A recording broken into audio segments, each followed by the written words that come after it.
लोकसभा चुनाव में झटका लगने के बाद भारतीय जनता पार्टी हाईकमान अब अपनी चुनावी रणनीति में बड़े बदलाव करने के मूड में। ग्राउंड कनेक्ट से लेकर युवा वर्ग को साधने की कवायद लगातार शुरू हो गई है। महाराष्ट्र, हरियाणा, पश्चिम बंगाल तक माहौल में बदलाव देखा जा सकता है और जिन राज्यों में बीजेपी खुद मजबूत मान रही थी, उन राज्यों में नतीजे से नाराजगी का आईना दिखा दिया था। भारतीय जनता पार्टी को झटका लगने के बाद बीजेपी में अब क्षेत्रीय नेताओं और कार्यकर्ताओं को मजबूत बनाने की वकालत बहुत तेजी से हो रही है। सामाजिक आर्थिक मुद्दों पर ध्यान केंद्रित करने की नसीहत लगातार पार्टी आलाकमान से दी जा रही है। पार्टी आलाकमान भी आंतरिक समीक्षाओं में जुट गया है। बीजेपी आलाकमान इसी महीने में आखिर में दिल्ली में एक बड़ी बैठक करने जा रहा है, ऐसी खबरें आ रही हैं। और बैठक में प्रधानमंत्री नरेंद्र मोदी से लेकर गृह मंत्री अमित शाह और बीजेपी के राष्ट्रीय अध्यक्ष जेपी नड्डा शामिल होंगे। बीजेपी की इस बैठक में महामंथन होगा। हमारे सूत्र ये बता रहे हैं कि बीजेपी अपने संदेश प्रचार के तरीकों को और सुधारने की योजना बना रही है, उसमें धार लाने की कोशिश की जा रही है। मैं राष्ट्र की आवाज के जरिए आपको यह भी बताना चाहता हूं कि बीजेपी कौन सी नई रणनीति के जरिए काम करने वाली है, बीजेपी की रणनीति क्या होगी, बीजेपी आगे के चुनाव को किस तरीके से बनाने की कोशिश कर रही है। नई रणनीति में जमीनी स्तर पर ज्यादा फोकस करने की चर्चा भारतीय जनता पार्टी में है।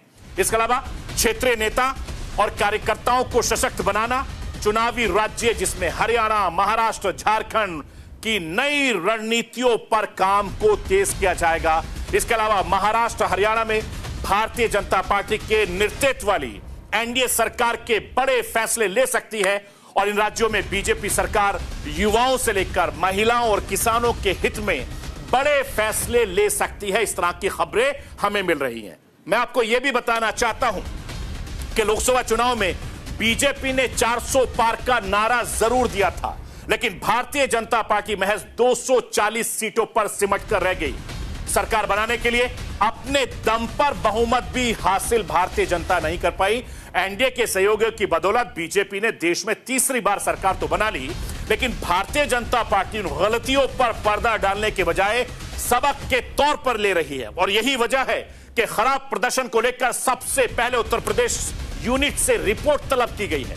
उत्तर प्रदेश बीजेपी के चीफ भूपेंद्र चौधरी ने बीजेपी अध्यक्ष जेपी नड्डा को 15 पेज की अपनी गोपनीय रिपोर्ट सौंपी है और इस रिपोर्ट में 40,000 कार्यकर्ताओं का फीडबैक लेने का दावा किया गया है। उत्तर प्रदेश बीजेपी की रिपोर्ट में बीजेपी के खराब प्रदर्शन के लिए कुछ बुनियादी वजहों की पहचान की गई है। वो बुनियादी वजह क्या है, राष्ट्र की आवाज के जरिए आपको बताना, दिखाना, समझाना चाहता हूं। उत्तर प्रदेश का कथित प्रशासनिक मनमानी, इस रिपोर्ट में दावा किया गया है कि कार्यकर्ताओं के बीच असंतोष, बार बार पेपर लीक का मामला बहुत हुआ है। सरकारी पदों पर संविदा कर्मियों की नियुक्ति भी नाराजगी की वजह है। आरक्षण जैसे मुद्दे पर लगातार लोगों की नाराजगी देखने को मिली है। रिपोर्ट में ओबीसी की प्रमुख जातियां, जिसमें कुर्मी समाज, मौर्य समाज, कुशवा समुदाय से मिले कम समर्थन और दलित वोटों में आई कमी का हवाला दिया गया है, ऐसा दावा किया गया